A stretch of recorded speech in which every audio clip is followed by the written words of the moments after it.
जय राधा माधव कुंज बिहारी जय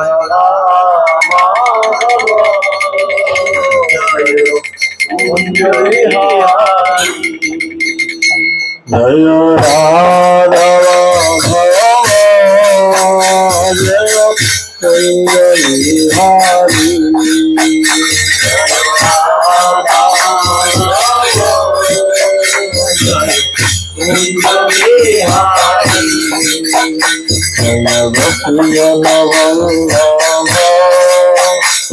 जय गिरिवर धारी जय कुंज बिहारी जय गिरिवर धारी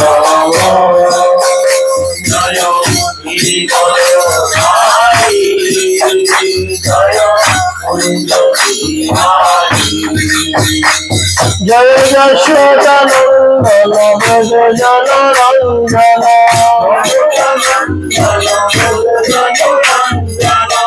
रमणति रमण चारि जय कुंज बिहारी रमणति रमण चारि जय कुंज बिहारी जय राधा माधव जय कुंज बिहारी जय राधा माधव जय कुंज बिहारी हरे कृष्ण कृष्ण कृष्ण हरे हरे हरे राम राम हरे हरे हरे कृष्ण कृष्ण हरे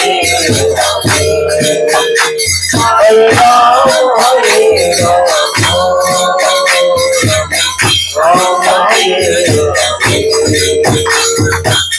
हरे हरे कृष्ण कृष्ण कृष्ण हरे हरे हरे राम राम राम हरे हरे कृष्ण कृष्ण कृष्ण हरे हरे हरे राम राम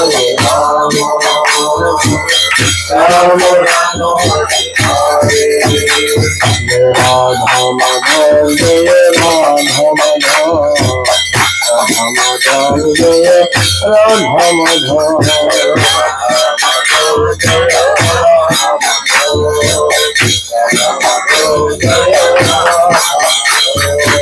गौरनिताय जय गौरनिताय पंचतत्व जय गौरनिताय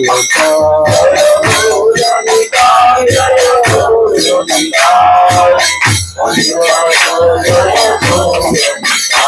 जय जय प्रभुपाद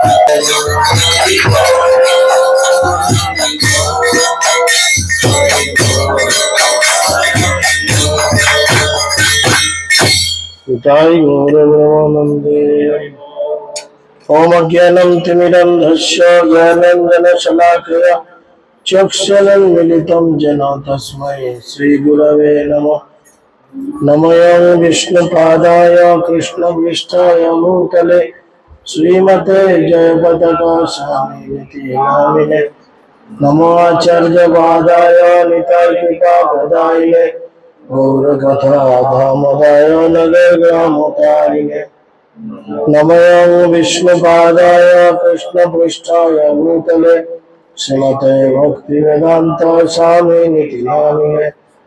नमस्ते सरस्वती देवे गौरवाणी प्रचारिणे निर्विशेष शून्यवादे पश्चात्तरेशकारिणे। जय श्री कृष्ण चैतन्य प्रभु नित्यानंद श्री अद्वैत गदाधर शिवासादि गौर भक्तवृंद। हरे कृष्णा कृष्ण कृष्ण हरे हरे, हरे राम राम राम हरे हरे। मुखं करोति वाचालं पंगुं लंघयते गिरिं यत्कृपातमहं वन्दे श्रीगुरुं दीनतारिणं परमानन्दमाधवम्। श्रीचैतन्यैश्वरं श्रीचैतन्यमन अभीष्टं स्थापितं जनभूतले स्वयं रूपकदा मह्यं ददाति सपदान्तिकं। नष्टप्रायेषु भद्रेषु नित्यं भगवतो सेवया भगवते उत्तम श्लोके भक्तिर्भवति नैष्ठिके। जय श्री कृष्ण चैतन्य प्रभु नित्यानंद श्री अद्वैत गदाधर शिवासादि गौर भक्तवृंद। हरे कृष्णा कृष्णा कृष्ण हरे हरे, हरे राम राम राम हरे हरे। ओम नमो भगवते वासुदेवाय, ओम नमो भगवते वासुदेवाय, ओम नमो भगवते वासुदेवाय। हरि ओम तत्सत। हरे कृष्ण। सकल के आंतर्जातिक कृष्ण भवनामृत संघ तथा इस्कन नामहट्टर पक्ष থেকে প্রীতি শুভেচ্ছা এবং অভিনন্দন জ্ঞাপন করি। সকলে শ্রীরাম মায়াপুরে সুস্বাগতম। আপনারা সকলেই জানেন যে রথযাত্রা মাত্র গতদিন শেষ হয়েছে। আমরা আজকে একটি বিশেষ লীলা, কি অসুবিধা কি এত লাভালাভি করছে না, তোমরা কেউ দিলেও তো হবে।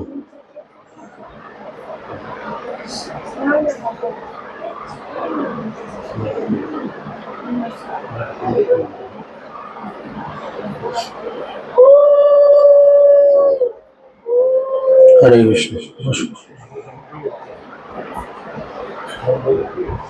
আপনারা সকলে জানেন শ্রীধর মহাপ্রভু একজন অন্তরঙ্গ পারিষদ বর্গের অন্যতম। তো মহাপ্রভু আজকের একটি লীলা করে লোককে শিক্ষা দেবেন যে একজন ভক্তের জীবনে ভক্তি করতে গেলে আর একজন ভক্তের কি প্রয়োজনীয়তা, তাই না?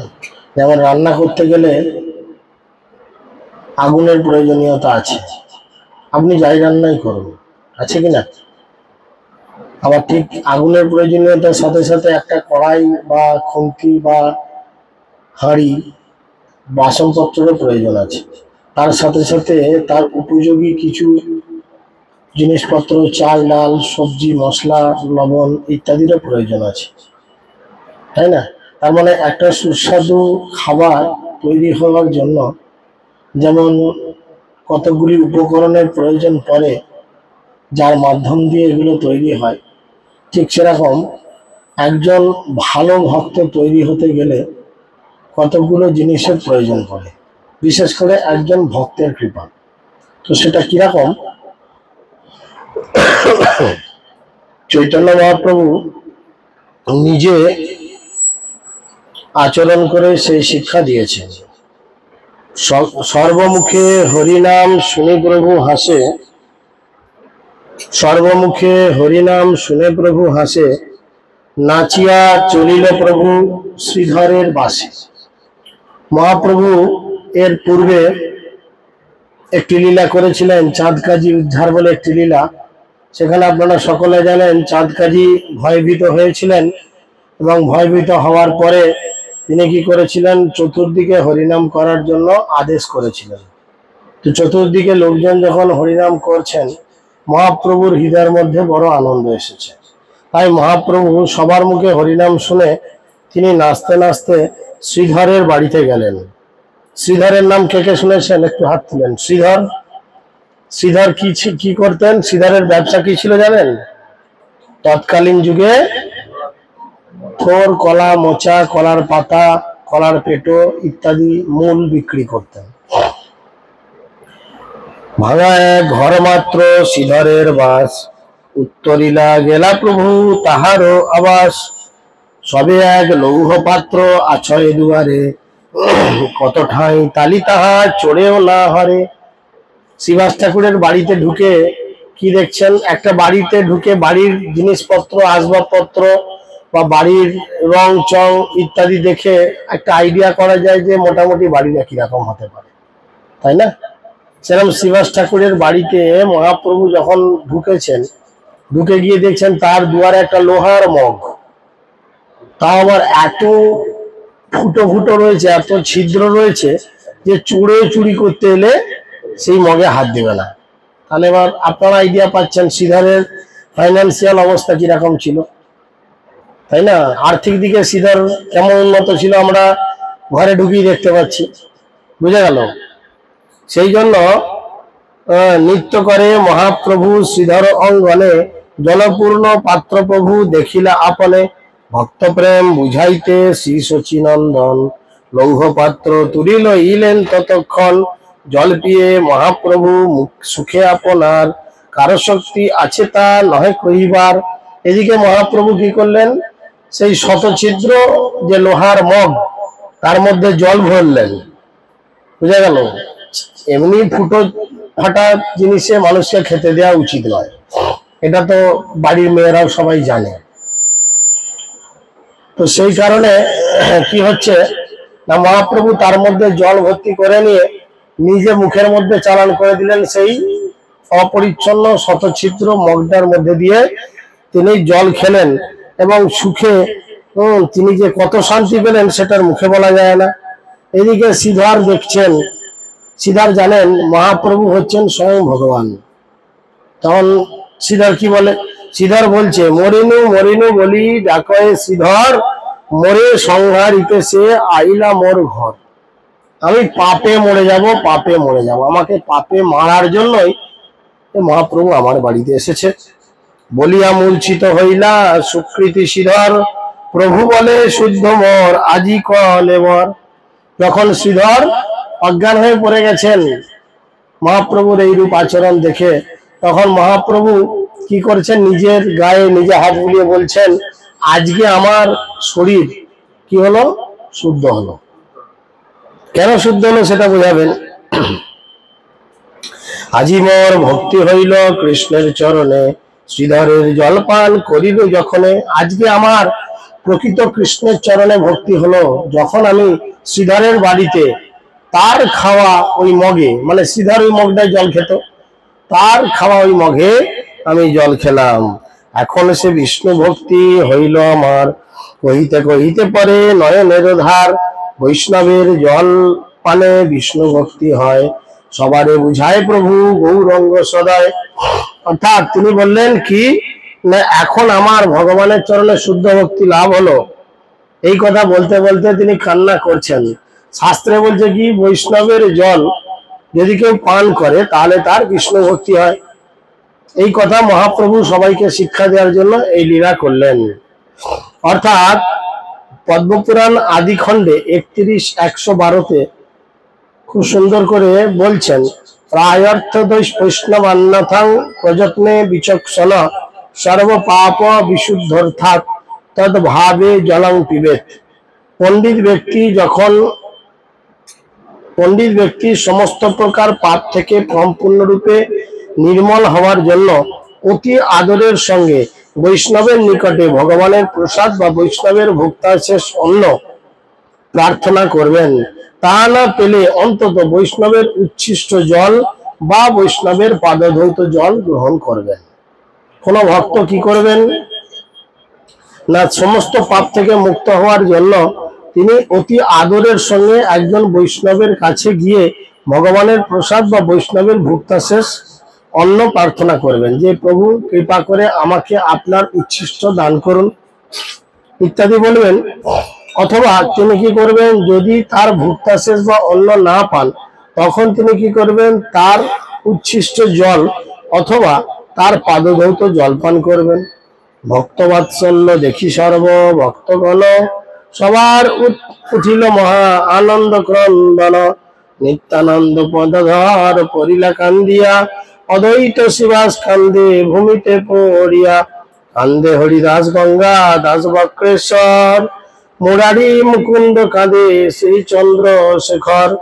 গোবিন্দ গোবিন্দানন্দ শ্রীগর্ভ শ্রীমান, কান্দে কাশীশ্বর জগন্নাথ নন্দরাম।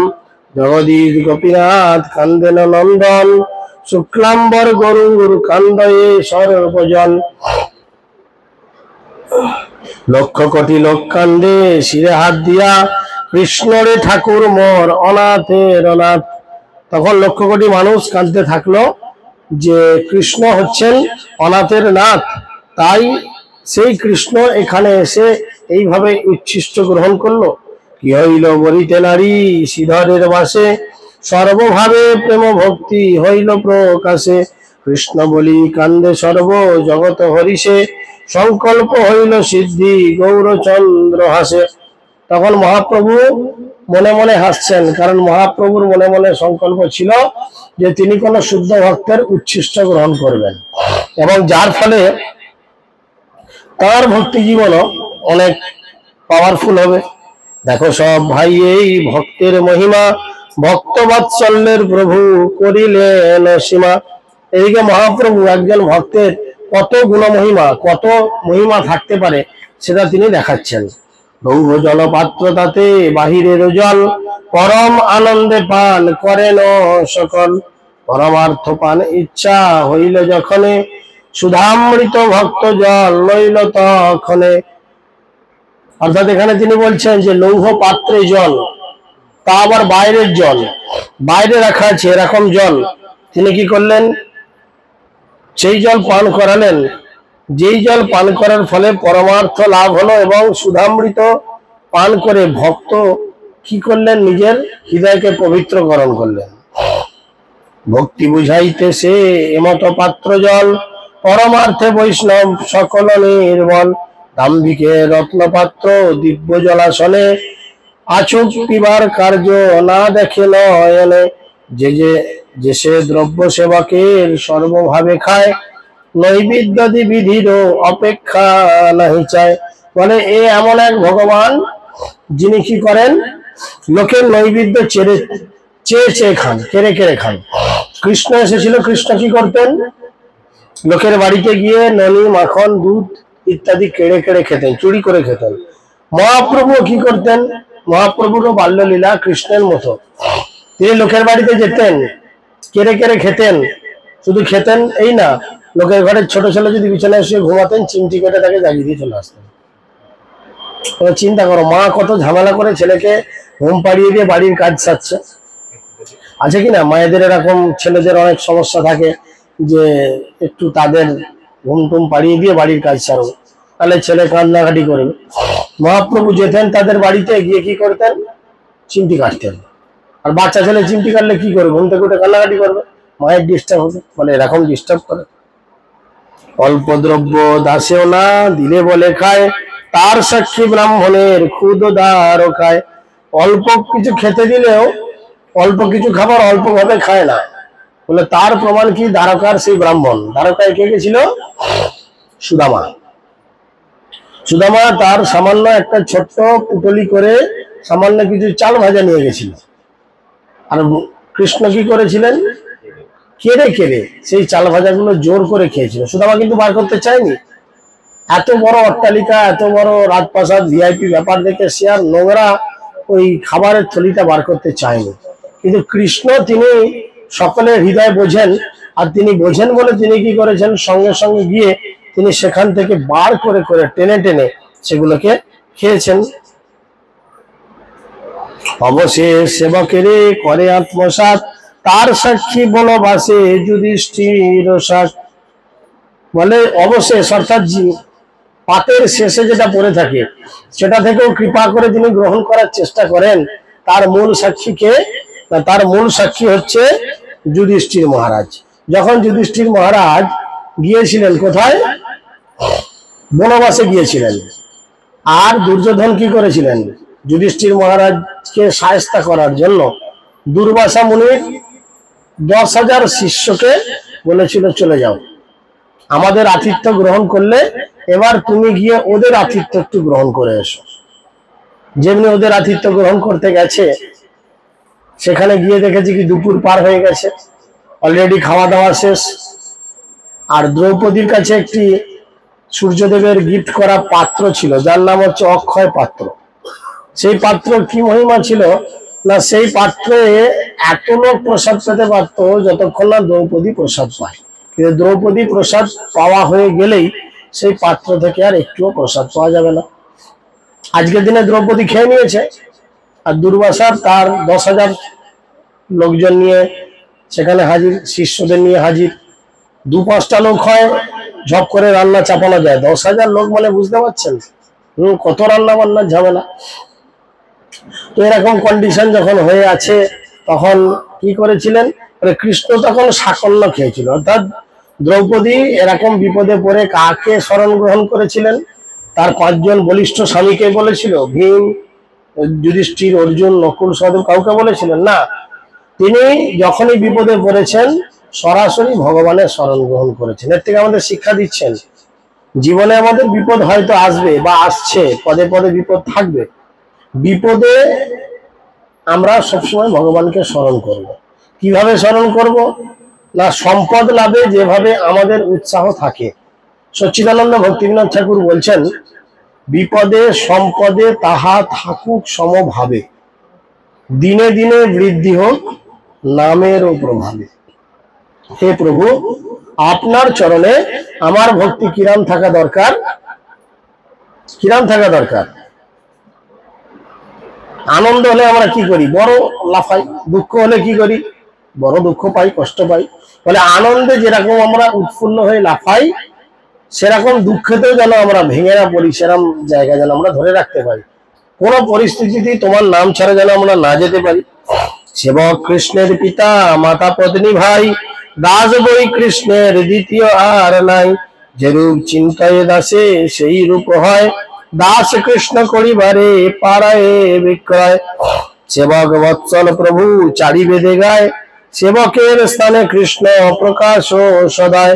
নয়ন ভরিয়া দেখো দাসের প্রভাব, হেন দাস্য ভাবে কৃষ্ণ করে অনুরাগ। অল্প হেন না মানিহ কৃষ্ণ দাস নাম। এখানে তিনি বলছেন একজন ভক্তের কত বড় কোয়ালিটিস, কত গুণাবলী থাকে। তিনি বলছেন, অল্প হেন না মানিহ কৃষ্ণ দাস নাম, অল্প ভাগ্যে দাস নাহি করেন ভগবান। একজন ভক্তকে যদি মনে করা হয় যে এর তেমন কিছু ভাগ্য নাই, এ শুধু গলায় একটা তুলসী মালা পরে কপালে তিলক এঁকে দিয়ে ইত্যাদি ইত্যাদি করছে, এটা ভাবা ভুল। একজন শুদ্ধ ভক্ত অবশ্যই তিনি সমস্ত রকম তপস্যা যাগযজ্ঞ অলরেডি কমপ্লিট করেছেন, তবে তিনি ভগবানের ভজনা করছেন। বহু কোটি জন্ম যে করিল নিজ ধর্ম, অহিংসার অমরায় করে সর্বকর্ম। অহর্নিশ দাস্য ভাবে যে করে প্রার্থন, গঙ্গালব্য হয় কালে বলি নারায়ণ। তবে হয় মুক্ত সর্ব বন্ধের বিনাশ, মুক্ত হইলে হয় সে গোবিন্দের দাস। ভগবানের দাস হওয়ার জন্য কি করতে হবে? না, এখানে বলছেন বহু কোটি জন্ম ধরে সে ধর্মকর্ম করে, বহু কোটি ধর্মযুগে ধর্মকর্ম করে, লক্ষ্মী পুজো, গণেশ মুক্তি লাভ করে, সে হয় গোবিন্দের দাস। এই ব্যাখ্যা করে ভাষ্যকারের সমাজে, মুক্ত সর্বলীলা তনু করি কৃষ্ণ ভজে। ভাগবতমের 10ম স্কন্ধে 87 নম্বর অধ্যায় 211 নম্বর শ্লোকে শ্রীধর ধৃত সর্বজ্ঞ ভাষ্যকারের ব্যাখ্যা। মুক্তা ও পিলীলয়া বৃজ্ঞেহং কৃতা ভাবা ভক্তম ভজন্তে। মুক্ত ব্যক্তিগণ পরমেশ্বর ভগবানের বিগ্রহ স্থাপন ও তার ভজনা করে আনন্দ লাভ করেন। অতএব ভক্ত হয় ঈশ্বর সমান, ভক্তস্থানে পরাভাব মানে ভগবান। অনন্ত ব্রহ্মাণ্ডে যত আছে স্তুতিমালা, ভক্ত হেন স্তুতির না ধরে কেহ কলা। দাস নামে ব্রহ্মা শিব হরিষ সবার, ধরণী ধরেন্দ্র চাহে দাস ও অধিকার। বলে এই দাস পদবী পাওয়ার জন্য ব্রহ্মা শিব এরা সকলেই লালায়িত হয়। দীক্ষার পরে একজন পুরুষ ভক্তের পদবী আসে দাস, আর মহিলা ভক্তের পদবী আসে দাসী, তাই না? ফলে এই দাস বা দাসী পদবীটা পাওয়ার জন্য শিব এবং ব্রহ্মা অনন্ত কোটি জীবন ধরে ভগবানের কাছে প্রার্থনা করে। এসব ঈশ্বর তুল্য স্বভাবেই ভক্ত, তথাপিও ভক্ত হইবার অনুরক্ত। তা বলে আমাদের এই ভাবা উচিত নয় যে আমি দাস হয়ে গেছি মানে আমার বিশাল কালি একটা ল্যাজ গজি গেছে। আমরা জেলা প্রশাসককে ঠকিয়ে, আমাদের লিডারকে ঠকিয়ে, মিথ্যা কথা বলে আমি দীক্ষা নিয়ে লাইন করে দীক্ষা নিয়েছি, ব্যাস আমি প্রকৃত কি ভক্ত হয়েছি? আগে সেটা দেখতে, আমি কি প্রকৃত ভক্ত হয়েছি? হেন ভক্ত অদ্বৈতের বলিতে হরিষে, পাপী সব দুঃখ পায় নিজ কর্ম দোষে। কৃষ্ণের সন্তোষ বড় ভক্ত হেন নামে, কৃষ্ণচন্দ্র বিনে ভক্ত আর কে বা জানে। উদর ভরণ লাগি সব পাপী সব, প্লাওয়ান ঈশ্বর আমি মূলে জগদব। গন্ধর্ব শিগাল তুল্য শিষ্যগণ লইয়া, কেহ বলে আমি রঘুনাথ ভাব গিয়া। বলে এই কলিযুগে, মহাপ্রভু বলছেন এই কলিযুগে অনেক লিডার এরকম আসবে যারা কি করবে, শিগাল কুকুরের মতো গ্রহণ করবে ভক্ত। তাদের লক্ষ্য সংখ্যা বাড়ানো, ভালো ভক্ত বাড়ানো নয়। তাদের লক্ষ্য 1 কোটি 2 কোটি 10 কোটি 20 কোটি ভক্ত বাড়ানো। কোন একটি সংস্থা রয়েছে, আমি অনলাইনে নাম বলছি না, ভক্ত অনেক রয়েছে, একটা ভালো ব্যবসা, সবাইকে বলেছে কি বেশি দিন নয় 1 টাকা করে সপ্তাহে জমা দাও। সপ্তাহে 1 টাকা এমন কিছু চাপ নয়, একটা ভিখারিও দিতে পারবে। 1 টাকা খুব চাপ? এখন তো 1 টাকা চলেই না, প্রায় ভিখারিও নিতে চায় না 2 টাকার নিচে। তাহলে সপ্তাহে 1 টাকা করে জমা দাও একটা স্পেশাল ডেটে, ব্যাস তোমাদের সমস্ত পাপ গুরুদেব নেবে। গুরুদেব এদিকে শিষ্য ধরে রেখেছে হয়তো কয়েক কোটি। হিসেবের বোঝার সুবিধার্থে যদি 1 কোটি শিষ্য ধরে রাখে, তাহলে সপ্তাহে ক কোটি টাকা ইনকাম। কোনো খাটনি নাই, কোনো ঝামেলা নাই, কোনো দোকান খুলতে হচ্ছে না, 8টা 10টা ডিউটি করতে হচ্ছে না, কোনো চাপ নাই, কোনো ক্যাপিটাল ইনভেস্ট নেই। উইদাউট এনি ক্যাপিটাল ভালো ব্যবসা, তাই না? চিন্তা করে দেখেন কি হবে শেষ পর্যন্ত। 1 সপ্তাহে গড়ে বলছি 1 কোটি টাকা ইনকাম, 4 সপ্তাহে 4 কোটি টাকা ইনকাম, বছরে 4 বারং 48 কোটি টাকা। এরকম যদি সে 50 বছর বাঁচে, বেশি দিন বাঁচতে হবে না, যদি 50 বছরও বাঁচে, চিন্তা করে দেখেন। কিছু সংস্থায় যেরকম 1 টাকা করে চাই, কোনো চাপ নেই, 1 টাকা যে কেউ দেবে। সেখানে মহাপ্রভু বলছেন কলিযুগে এরম কিছু ঘটনা ঘটবে, ঘটতে চলেছে। কুকুরের ভক্ষ দেখো ইহারে লইয়া, বলয় ঈশ্বর বিষ্ণু মায়ামুগ্ধ হইয়া। সর্বপ্রভু গৌরচন্দ্র শ্রী শচীনন্দন, দেখো তার শক্তি এই ভরিয়া নয়ন। তারা কুকুর শিগালের মতো নিজেদের মধ্যে কারাকারি ছাড়াছাড়ি করবে, কিন্তু যদি প্রকৃত ক্ষমতাবান ব্যক্তিকে দর্শন করতে হয়, চোখ ভরে তোমরা এই শচীনন্দনকে দর্শন করো। ইচ্ছা মাত্র কোটি কোটি সমৃদ্ধ হইল, কত কোটি মহাদ্বীপ জ্বলিতে লাগিল। কেহ বা রপিলে কলা প্রতি দ্বারে দ্বারে, কেহ বা গায় বায়, কেহ বা পুষ্প বৃষ্টি করে। ফলে মহাপ্রভুর এই লীলায় প্রবেশ করার সাথে সাথে কি হলো, প্রতিটা দুয়ারের দ্বারে দ্বারে প্রদীপ যে প্রজ্বলিত হলো। আর কোন কোন ভক্তরা হাতে ফুল নিয়ে মহাপ্রভুর উপরে পুষ্প বৃষ্টি করতে লাগলেন। করিলেন মাত্র শ্রীধরের জলপান, কি হইল না জানি প্রেমের অধিষ্ঠান। ভক্ত বাৎসল্য দেখি ত্রিভুবন কাঁদে, ভূমিতে লোটায় কেহ কেহ নাহি বান্ধে। ভক্তদের প্রতি কৃপা করার জন্য মহাপ্রভু জগৎ বিখ্যাত। তাই মহাপ্রভুর প্রণাম মন্ত্রে বলা হয় নম মহাবদন্যায়। তিনি কি করেন, সেই মহাবদন্য অবতার, তিনি কি করেন, কৃষ্ণ প্রেম প্রদায়তে, তিনি কৃষ্ণ প্রেম প্রদান করেন। বলে কি এমন মাথায় চিন্তা উঠলো, আজকে শ্রীধরকে কৃপা করব। তোমার কৃপা করব করব, তার বাড়িতে গিয়ে ওই মানে লোকে বোধহয় বাথরুমে অত খারাপ মগ ব্যবহার করে না, ফুটো মগ বোধহয় এখন বাথরুমেও কেউ ব্যবহার করে না। বলে তুলতে তুলতেই তো জল শেষ, আর কাজ করব কখন, তাই না? সেই ফুটো মগেও জল খেত, আবার লোহার ফুটো মগ, লোহা চুর ধরে গেছে। বলে ভক্তকে কৃপা করবে বলে মহাপ্রভু সেই মগই জল খেয়ে নিল, শ্রীধরকে কৃপা করে দিল এইভাবে। শ্রীধর কান্দয়ে তৃণ ধরিয়া দশনে, উচ্চ উচ্চ করি হরি বলে সজল নয়নে। শ্রীধর কি করেন, মুখের মধ্যে তৃণ ধারণ করেন। অপরাধ হইলে মুখে তৃণ ধারণ করতে হয়। মুখে তৃণ ধারণ করে তিনি উচ্চ ঈশ্বরে হরি বল হরি বল হরি বল করে তার কাছে সজল নয়নে প্রার্থনা করছেন। তিনি বললেন, কি জল করিল পান ত্রিদশের রায়, নাচয়ে শ্রীধর কান্দে করে হায় হায়। বলে এমন জল মহাপ্রভু খেলো, এই জল খাওয়া দেখে শ্রীধর হায় হায় করতে করতে নাচতে লাগলো। আমরা জল খেলে কেউ হায় হায় করে নাচে? কেউ নাচে না। বলে মহাপ্রভু এমন জল খাওয়ান খেলো, এখানে বলছি কি জল করিল পান ত্রিদশের রায়। ত্রিদশের রায় মানে গৌরাঙ্গ মহাপ্রভুকে বলছেন। নাচয়ে শ্রীধর কান্দে করে হায় হায়, ভক্ত জল পান করি প্রভু বিশ্বম্ভর, শ্রীধর অঙ্গনে নাচে বৈকুণ্ঠের ঈশ্বর, প্রিয়গণে চতুর্দিকে গায় মহারসে, নিত্যানন্দ গদাধর শোভে দুই পাশে। শ্রীধরের অঙ্গনে জল খেয়ে মহাপ্রভু দুই হাত তুলে হরিনাম করছেন, আর মহাপ্রভুর দুই দিকে, একদিকে ডান দিকে দাঁড়িয়ে রয়েছে কে? নিত্যানন্দ প্রভু। দক্ষিণে কে থাকে? দক্ষিণে নিতাই চাঁদ, বামে কে থাকেন? গদাধর। দুদিকে দুজন দাঁড়িয়ে আছে, মাঝে মহাপ্রভু। চিন্তা করো, মহাপ্রভু দুই হাত তুলে নৃত্য করছেন। খোলা বেচা সেবকের দেখো ভাগ্য সীমা, ব্রহ্মা শিব কাঁদে যার দেখিয়ে মহিমা। বলে খোলা বেচা শ্রীধরের ভাগ্য দেখে ব্রহ্মা শিব নিজেরা নিজেদের কপাল চাপড়ে কাঁদে, যে আমাদের কবে এরম ভাগ্য হবে, কবে মহাপ্রভু, কবে সমস্ত জগতের নাথ জগন্নাথ মহাপ্রভু তিনি আমার বাড়িতে এসে এক গ্লাস জল খাবেন। বলেন আমরা তো ভোগ লাগাই, আমাদের বাড়িতে ভগবান এক গ্লাস জলও খায় কি? ধরে দিলুম খাবি খা, না খাবি ঘর চলে যায়। আমার খিদে পেয়েছে, আমি লাগালাম, এক্ষুনি লাগিয়ে দিলুম, নিয়ে খেয়ে নেব, এরকম ব্যাপার।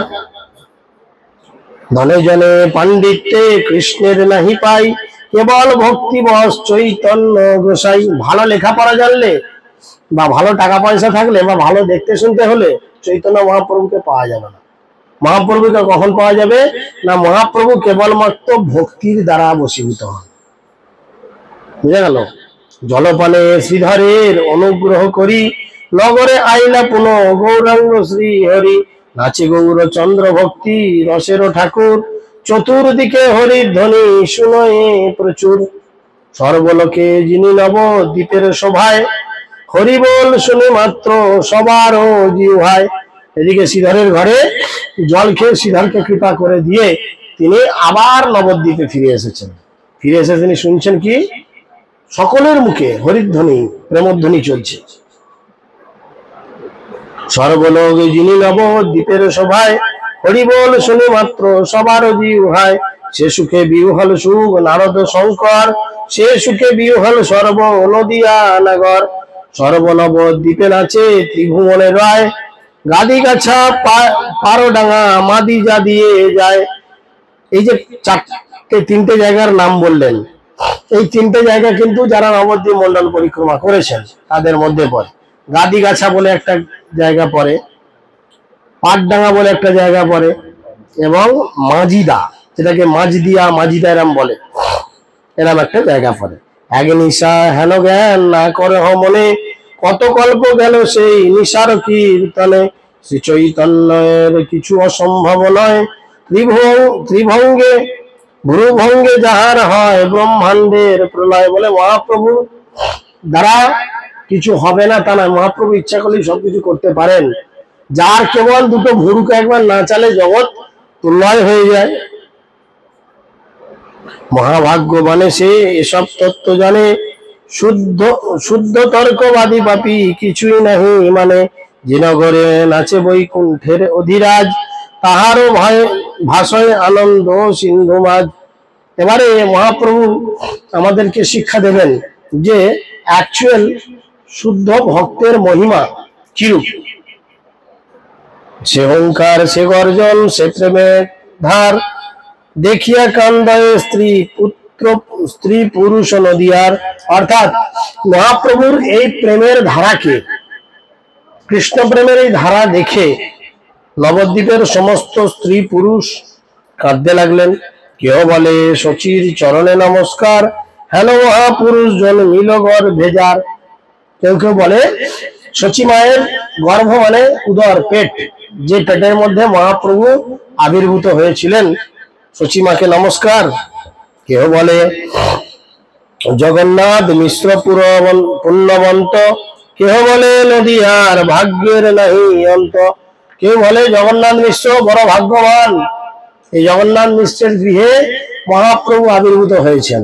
কেউ কেউ বলেন শুধু জগন্নাথ মিশ্র ভাগ্যবান নয়, ভাগ্য ভালো সমগ্র নদিয়া জেলার, যেই জেলায় মহাপ্রভু আবির্ভূত হয়েছিল। এই মতো লীলা প্রভু কত কল্প কইলা, সবে বলি আজি রাত্রি প্রভাত না হইলা। মহাপ্রভু বলেন আজকের এই রাত যদি দিন না হয় বা সকাল না হয় বরং খুব ভালো হয়। কেন? সে সারা রাত ধরে ভজন কীর্তন করবে। এই মতো বলি সবে দেয় জয়কার, সর্বলোকে হরি বিনে না বলে আর। প্রভু দেখি সর্বলোক দণ্ডবত হইয়া, পরয়ে পুরুষ স্ত্রী বালক লইয়া। মহাপ্রভু যে পথ দিয়ে যাচ্ছেন, সমস্ত মানুষ মহাপ্রভুকে দর্শন করা মাত্র তারা কি করছেন?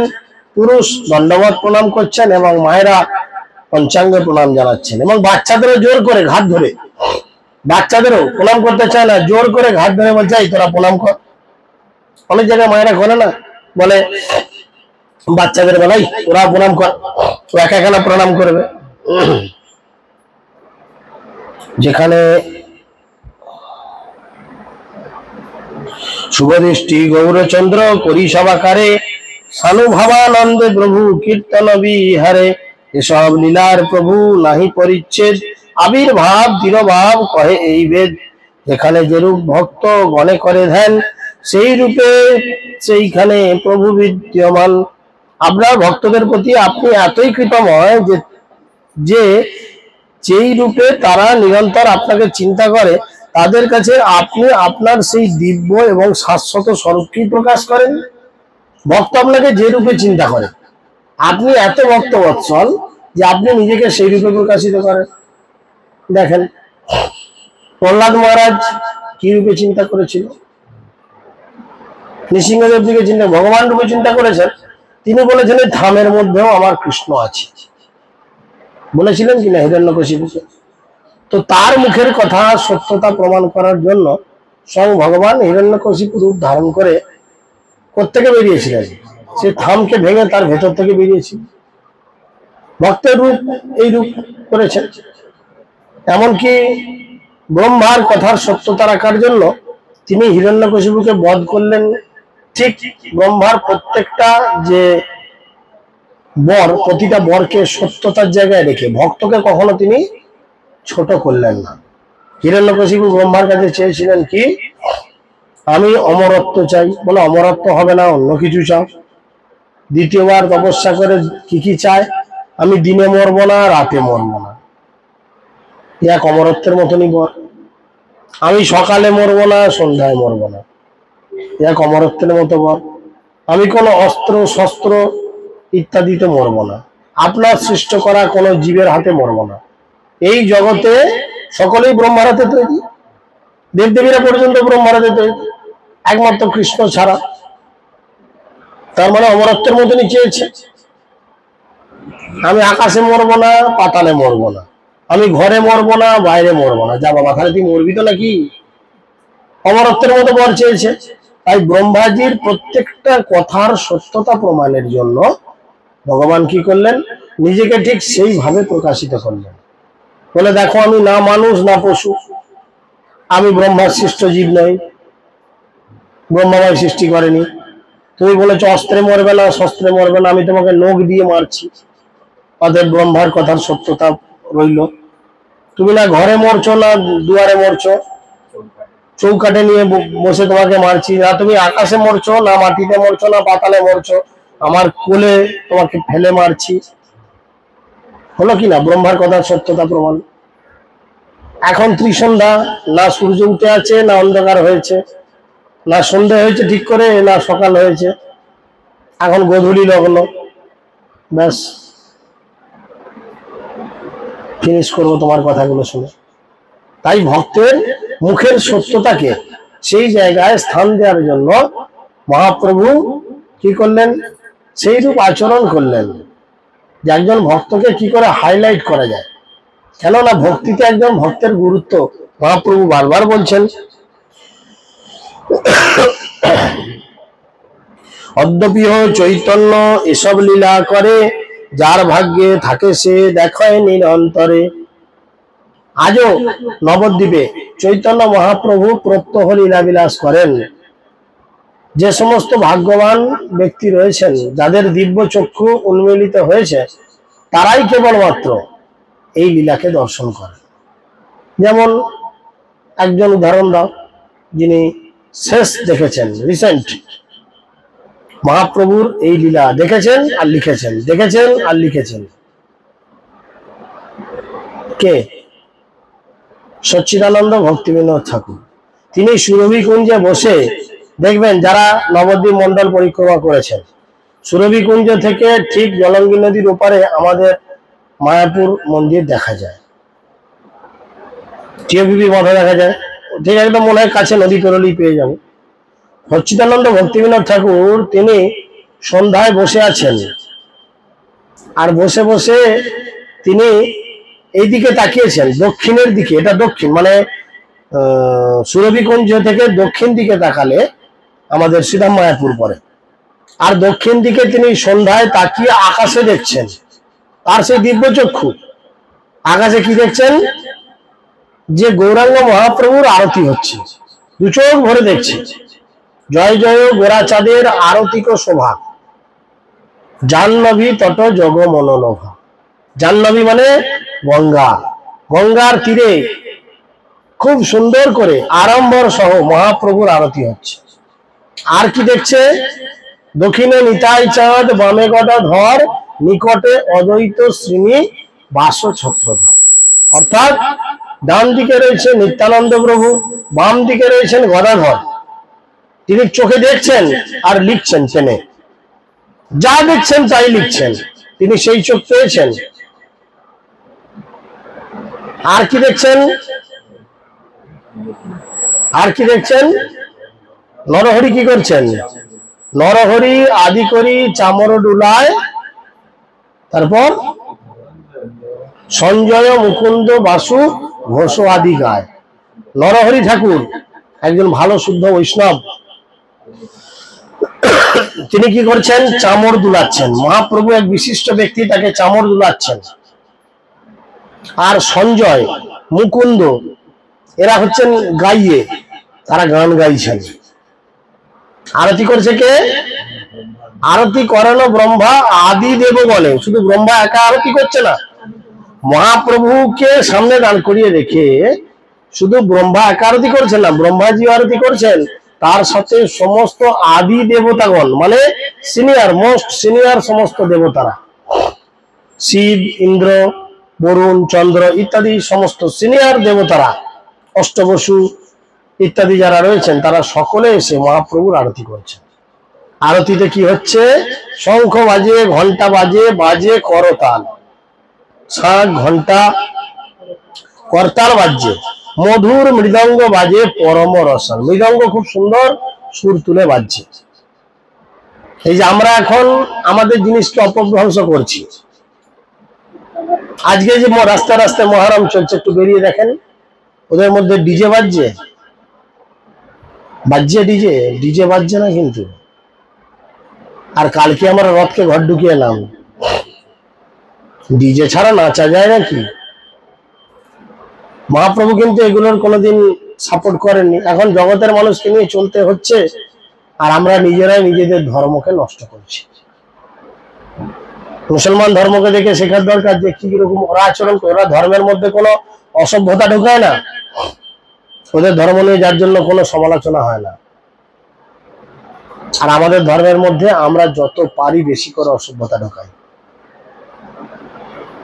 জগন্নাথ কালকে লক্ষ্য করছেন, কালকে অনেকে আলিঙ্গন করেছেন। কেন আলিঙ্গন করছিলেন? সুযোগ পেয়েছি একবার যাত্রী ধরবো। অনেকেই জগন্নাথকে আলিঙ্গন করেছেন। কে কে আলিঙ্গন করেছেন? হাত তুলেন। প্রভু একটা বাঁশ দেবে, আর প্রভু কেন হাত তুলি। আলিঙ্গন করেছি, কিন্তু মনে কি ভাবছিল? চলো, কিন্তু মনে কি ভাবছিল? আলিঙ্গন হয় না, বাঁচা গেছে। কার কার হয়েছে একটু হাত তুলতে বলছি। কার কার হয়েছে? বিয়ান ডেকে আলিঙ্গন করেছি, শয়তানের মতো বসে রয়েছে। যাই হোক, কেন? না না, কেন কেন কেন করতে? কে বলেছে? বাবার জিনিস নাকি ওটা? ভগবান তোমার বাবার জিনিস, তার চরণ স্পর্শ করতেই পারো? ওইটাই তো ব্যাপার। কালকে লাখো লাখো লোক জগন্নাথকে আলিঙ্গন করলো, ন্যাকামো করলো অনেকে, কিন্তু কি কারণে আলিঙ্গন কেউ বুঝে না। বলো, করো নাই কি করতে গেলে গেল? এটাই ব্যাপার। না জেনে কাজ আর জেনে কাজ, এগুলো অবশ্যই মানুষের জানা উচিত। কেউ যদি জেনে আলিঙ্গন করে, সে তার চোখের জল ধরে রাখতে পারে না। জগন্নাথ আজকে আমাদের ছেড়ে চলে যাচ্ছে। জগন্নাথ আজকে রাধারানী এবং অনন্ত কোটি গোপী যারা 113 বছর অপেক্ষা করেছেন চোখের জল ভাসিয়ে, তাদের মাত্র 7 দিন সময় দিয়ে জগন্নাথ আবার ফিরে যাচ্ছেন তার নিজের রাজপ্রাসাদে। ফিরে যাচ্ছে সে, নীলাচলে আবার চলে যাচ্ছে। সুন্দরাচল থেকে নীলাচলে চলে যাচ্ছে, যেটা অভিন্ন দ্বারকা। সেখানে ফিরে যাচ্ছে, যেখানে ঐশ্বর্যের সঙ্গে লক্ষ্মী দেবীর সঙ্গে থাকবে, রাজার ছেলে হয়ে থাকবে, রাজার মতো সেবা পাবে। কিন্তু গোপীরা তো রাজার মতো কৃষ্ণকে কোনোদিন দেখেনি। গোপীরা কৃষ্ণকে দেখতো গয়লার ছেলে, পাড়ার ছেলে, সেই রূপে দেখেছে। তাই জগন্নাথ আমাদের ছেড়ে যাচ্ছে, সেই দুঃখে, সেই কাতরতায় শেষবারের মতো একবার জড়িয়ে ধরি। এই ভাব নিয়ে জগন্নাথকে জড়িয়ে ধরা উচিত।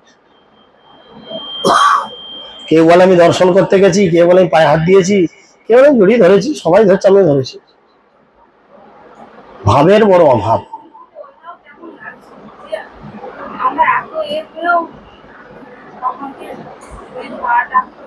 তোমরা এটা করে মানে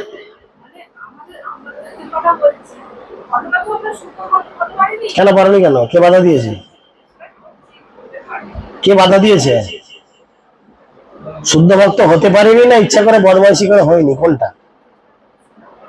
আমরা ইচ্ছা করে বদমাইশি করে হয়নি, চেষ্টা করছি, কোনো গল্প না, এগুলো অজুহাত মারা গল্প। কেউ যদি বলে, কারুর যদি একবার কারুর প্রতি, এখন একটা বাজে উদাহরণ দিচ্ছি, আমাকে খারাপ কেউ ভেবো না, কারণ বাজে উদাহরণ না দিলে এইসব সিচুয়েশনে মানুষ বুঝবে না। হঠাৎ করে যদি এক্ষুনি পায়খানা পেয়ে যায়, কি করবে?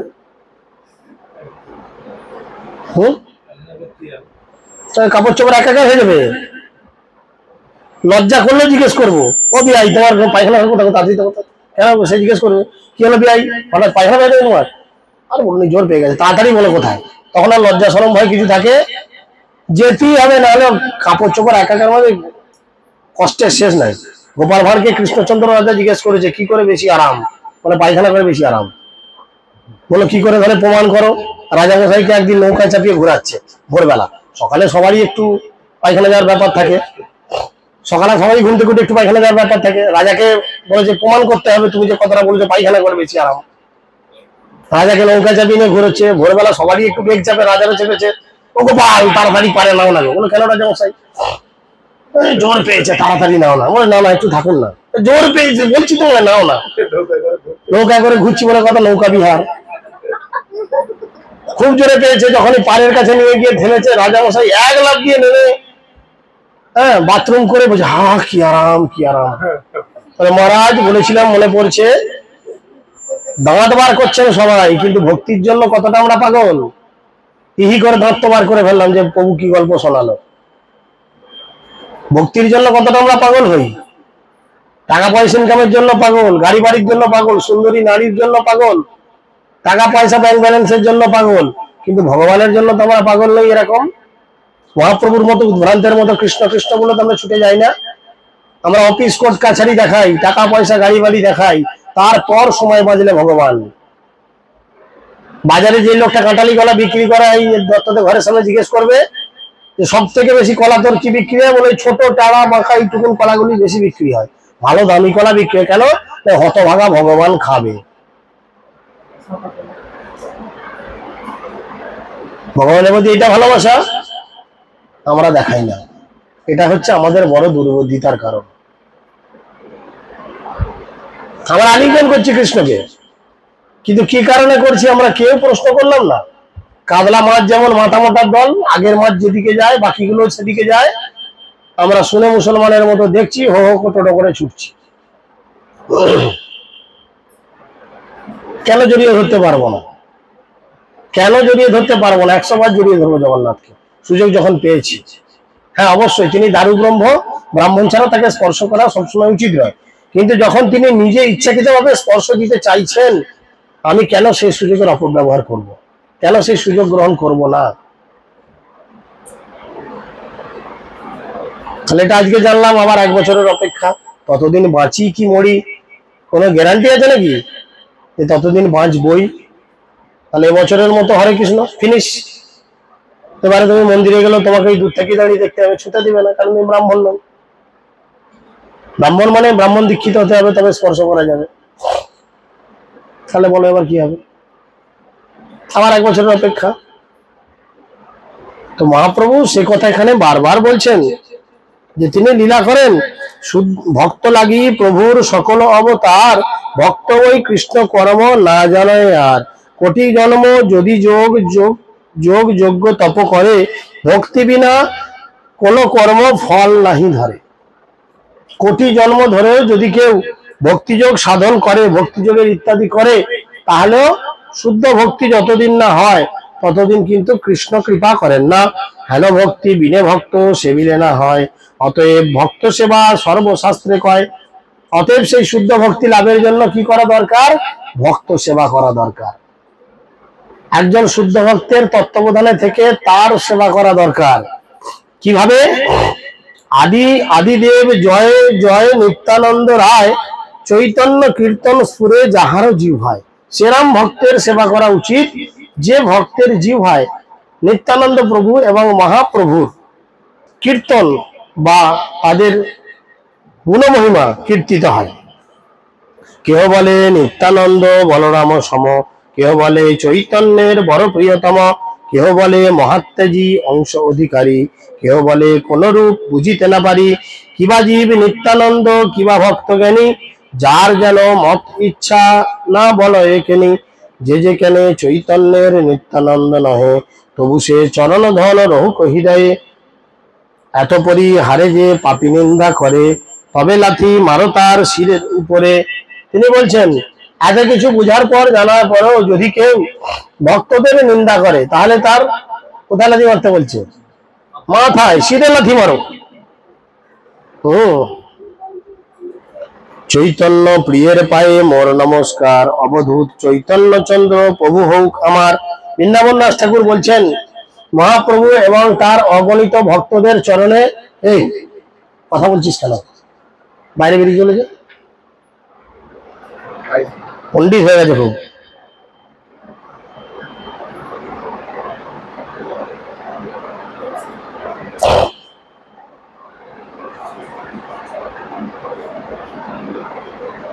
গৌরচন্দ্র নিত্যানন্দ শ্রীরাম লক্ষণ, গৌরচন্দ্র কৃষ্ণ নিত্যানন্দ শঙ্কর্ষণ। নিত্যানন্দ স্বরূপে সে চৈতন্যের ভক্তি, সর্বভাবে করিতে ধরায় প্রভু শক্তি।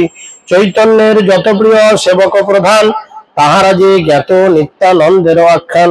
অর্থাৎ মহাপ্রভুর সমস্ত প্রিয় ভক্তদের মধ্যে প্রকৃতপক্ষে সবাই হচ্ছে নিত্যানন্দ প্রভুর কৃপাশিস প্রাপ্ত হওয়া ভক্ত। তবে যে দেখো অন্য হন্যদ্বন্দ্ব বাজে, রঙ্গ করে কৃষ্ণচন্দ্র কেহ নাহি বুঝে। বিভিন্ন ভাবে মহাপ্রভু রঙ্গ করছেন, আর সেই রঙ্গ সহজে কেউ বুঝে উঠতে পারে না। ইহাতে যে এক বৈষ্ণবের পক্ষ নয়, অন্য বৈষ্ণবের নিন্দে সেই যা এক হয়। তো এই মহাপ্রভুর ভক্তদের মধ্যে অনেক মানুষ ঢোকে ঢুকে এক বৈষ্ণবের সঙ্গ নিয়ে আরেক বৈষ্ণবের নিন্দা করে। তিনি কি হন? তিনি ক্ষয়প্রাপ্ত হন। সর্বভাবে ভজে কৃষ্ণ কারে না নিন্দে, সে গণনা পায় বৈষ্ণবের বৃন্দে। অ্যাকচুয়াল কি, বৈষ্ণবের সমস্ত বৈষ্ণবদের কাছে সে প্রিয় হয়। কে না? যিনি সবসময় ভগবানের ভজনা করেন এবং কারুর নিন্দা মন্দ নাই করেন, সেই গণনা পায় বৈষ্ণবের বৃন্দে। তাকেই প্রকৃত বৈষ্ণব বলে জানা উচিত। অদ্বৈত চরণে মোর এই নমস্কার, তান প্রিয় তাহে মতি রহুক আমার। সর্বগোষ্ঠী শহীদ গৌরাঙ্গ জয় জয়, শুনিলেই মধ্যখণ্ড ভক্তি লব্ধ হয়। যদি কেউ এই মধ্যখণ্ডের এই লীলা শ্রবণ করেন, যে মহাপ্রভু কিভাবে ভক্তকে মহিমান্বিত করলেন, কেউ যদি হৃদয় দিয়ে শ্রবণ করেন, তখনই তাদের কি হয় না, তারা গৌরাঙ্গ মহাপ্রভুকে লাভ করেন এবং তাদের হৃদয়ে ভক্তি লাভ হয়। অদ্বৈতের পক্ষ লইয়া নিন্দে গদাধর, সে পাপিষ্ঠ কবু নহে অদ্বৈত কিঙ্কর। চৈতন্য চন্দ্রের কথা অমৃত মধুর, সকল জীবের মনে বারক প্রচুর। শুনিলে চৈতন্য কথা যার হয় সুখ, সে অবশ্য দেখিবেন চৈতন্য শ্রীমুখ। অর্থাৎ মহাপ্রভুর লীলা কথা শ্রবণ করতে করতে যদি কারুর হৃদয়ে বড় সুখ বা বড় আনন্দ হয়, আমাদের কি হয়? কৃষ্ণ কথা শুনলে কি হয়? ঘুম পায়। ঘুম পেলে কিন্তু ভগবানকে লাভ করা যাবে না। ঘুম পেলে কি হবে? নিদ্রা দেবীকে লাভ করা যাবে। আর যদি মহাপ্রভুর কথা শুনে হৃদয়ে বড় আনন্দ হয়, সুখ হয়, তাহলে কি হবে? সে অবশ্য দেখিবেন চৈতন্যের শ্রীমুখ। সে জীবনে একদিন না একদিন মহাপ্রভুর মুখ দর্শন করতে পারবেন। শ্রীকৃষ্ণ চৈতন্য নিত্যানন্দ প্রভু জান, বৃন্দাবন দাস যুগ গণ। অর্থাৎ বৃন্দাবন দাস ঠাকুর তিনি ঘোষণা করলেন যে এইভাবে মহাপ্রভুর লীলা কথা আমি আপনাদের কাছে পরিবেশিত করলাম। হরে কৃষ্ণ কৃষ্ণ কৃষ্ণ হরে হরে।